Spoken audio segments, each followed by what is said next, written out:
আসসালামু আলাইকুম। চলে আসলাম আজকে আবার নতুন একটা আচারের রেসিপি নিয়ে। তেলের আচার। যদিও গাছ থেকে আম দেখালাম, আম পেড়ে নিয়েছি। এখন আবার মরিচ দেখাচ্ছি, বোম্বাই মরিচ যেমন ঘ্রাণ তেমনি ঝাল।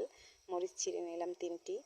এখন ওই আমগুলোকে কুচিয়ে, 2টো আম নিয়েছিলাম, কুচি করে নিয়েছি। লবণ দিয়ে ভালোভাবে চটকে নেব, রসটা বের করে নেব। রসটা ফেলে দেওয়া লাগবে না, জুস খেতে পারবেন।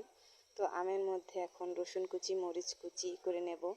এই যে মরিচ কুচি করে নেব, রসুনও কুচি কুচি করে নেব। এখন এই রসুন, মরিচ, একটু চিনি আর একটু সরিষা বাটা ভালোভাবে আমি মেখে নেব। এই যে মেখে নেওয়া হয়ে গেছে। এখন একটু হলুদ আর মরিচ দিয়ে দেব, ভালোভাবে মেখে রোদ্রে একদিন শুকাতে দেব। তো আমার মাখানো হয়ে গেছে। এই যে দেখুন মেঘলা আকাশ, ছাদে চলে আসলাম শুকো দেওয়ার জন্য। তো শুকাতে দিয়ে দিয়েছি। এই যে দেখেন একদিন পর, এক রোদ দিয়েছি মাত্র আমি। তো এখন একটা পাত্রে তেল গরম করে নেব, সরিষার তেল। তাতে দিয়ে দেব রসুন, পাঁচফোড়ন আর 2টো শুকনো মরিচ। তো ফ্লেভার আসার আগ পর্যন্ত একটু হালকা ভাজবো যাতে পুড়ে না যায়। তেলটা ঠান্ডা করে তারপর কৌটায় দিতে হবে। তো একটা কাচের কৌটো নিয়ে নিলাম আমি, আর সেই শুকনো আমগুলো দিয়ে দিলাম। শুকনো আমের ঝুড়ি সে আচারগুলো দিয়ে একদম ডুবো ডুবো তেল দিয়ে দিচ্ছি।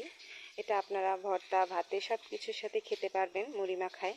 তো আমার রেসিপিটা কেমন লাগলো অবশ্যই জানাবেন, সারা বছর রাখতে পারবেন। আল্লাহ হাফেজ।